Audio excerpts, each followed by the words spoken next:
Hello, Trash Kickers. Welcome to a discussion episode here. Before we get started, the gameplay you're looking at here is Long Road No Turns. The map is designed by Benjogami. If you want to check out a full playthrough of it, link is in the description below so that way you can check it out.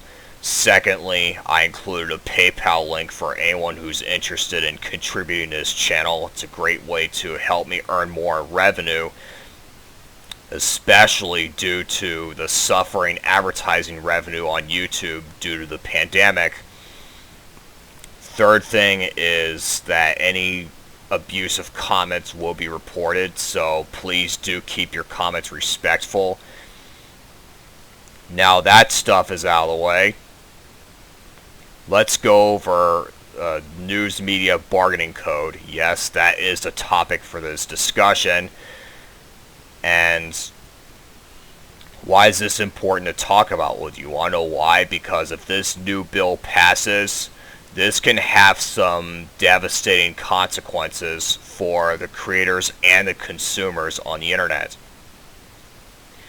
So this bill was written on April 20th of this year. The Australian government requested the Australian Competition Consumer Commission to design a code of conduct to address bargaining power imbalances between the Australian news corporations and digital platforms, Google and Facebook.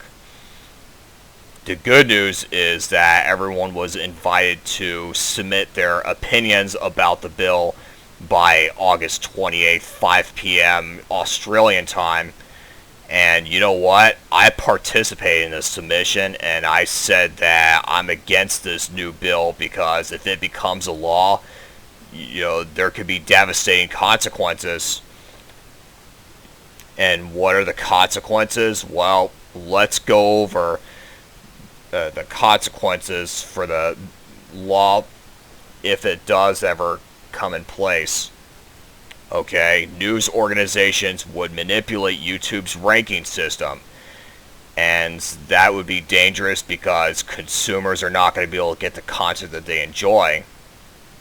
And then in the long run, you want to know what's going to happen is that they're just going to end up leaving YouTube and they'll have to find another website to consume content because, let's face it, that the variety of the content that's on a platform is what adds texture to a website.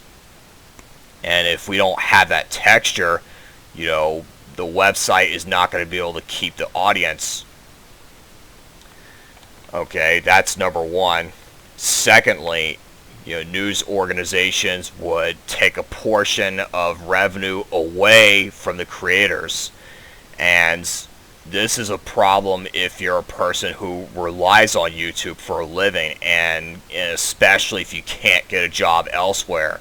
Okay, if this bill becomes a law, you want to know what happens is that creators are not going to be able to make a living.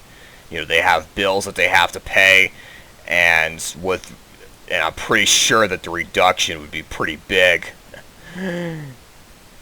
And this could make a difference in whether or not they get to keep their house. And with this new law in place, guess what? Creators are not going to be able to pay their bills, and therefore their houses would be foreclosed by landlords, causing them to have to move to the streets, and then it would result in starvation and lack of health care, resulting in a shortened lifespan. Third thing is this opens up doors to true censorship, and once we go down that path, we're never going to be able to return from it. Okay? And we've already seen this problem when Alex Jones was taken off of multiple platforms. Facebook, YouTube, Apple, and Spotify. They all lay the ban hammer on him completely. And why he was banned was because he claims that the victims of the Sandy Hook incident are crisis actors. That's what happened, and because of that, the websites end up banning him. Now, with YouTube, Alex Jones originally had a strike on his channel, which prevented him from streaming for 3 months, but he attempted to circumvent that block by using his other accounts to live stream, which is against YouTube's policies. So that's why Alex Jones got taken off the platform. But I do have to keep it real that, you can dislike Alex Jones all you want, but having him banned from the internet is a terrible idea, okay? Because what happens in the future? Like, imagine if there's an organization who is responsible for the toxins that are in the water supply that could get people sick. And imagine if that organization goes to websites like Facebook and convinces them that any information about what they're doing to a water supply is fake news. I'm sure Facebook would bow down to it, and they would say like, oh, that article that you're reading about the toxins that are in the water supply? Oh, that's fake news. It's dangerous that they're spreading it, even though it's not fake news and it's not actual misinformation. We're just going to say that it's fake news. And I'm telling you, that's dangerous, because then people are not going to know what the real problems are. They're not going to know what the causes are. And because of that, there's going to be problems that are going to just keep getting worse. So, yeah, that's a slippery slope. And another consequence of the news media bargaining code, if this becomes a law, is that it places a hinder on creators and consumers. And why I say that is because, well, as a creator, you have to have the ability to have your voice be heard, okay? And when it comes to ongoing issues, creators need to be able to voice their takes on the issues and also voice their solutions to the problems, okay? And as a consumer, with this new bill being in place, if that becomes a law, guess what? You're not going to be able to hear what the creators are trying to say, okay?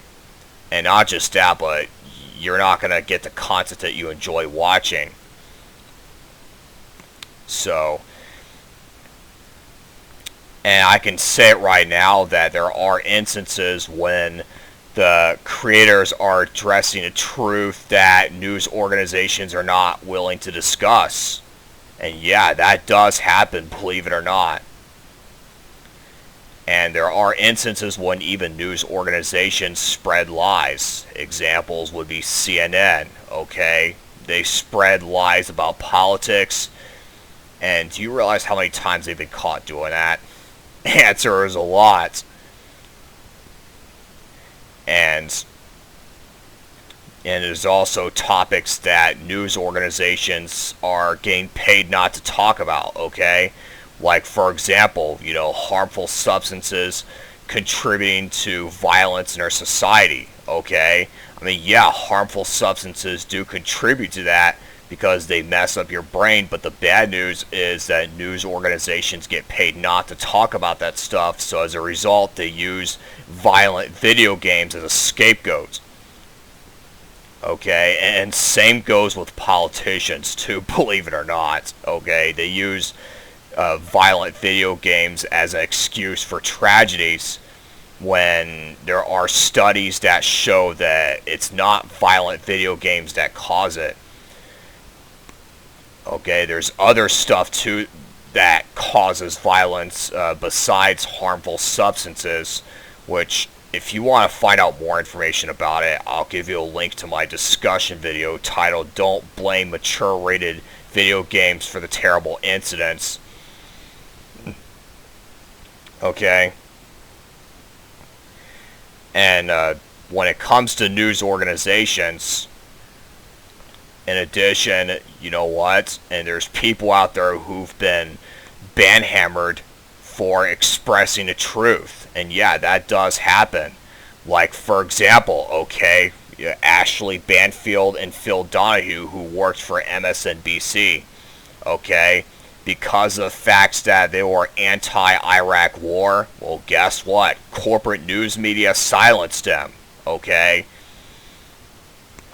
And what happened was that, it was a senseless war that they were right about because, we've lost hundreds of thousands of lives, and there's no evidence that they had power of mass destruction. So, they were right about the war, but corporate media chose to silence them. And that's dangerous, okay? Because then we're not going to be able to know what the real problems are, and as a result, problems are just going to keep getting worse. So, which I know I've already addressed it earlier in this discussion, but, I want to impose like an emphasis on that because it's something that people need to hear. The point being is that if, as a creator, whether you're part of the news organization or not, you have the right to be heard, okay?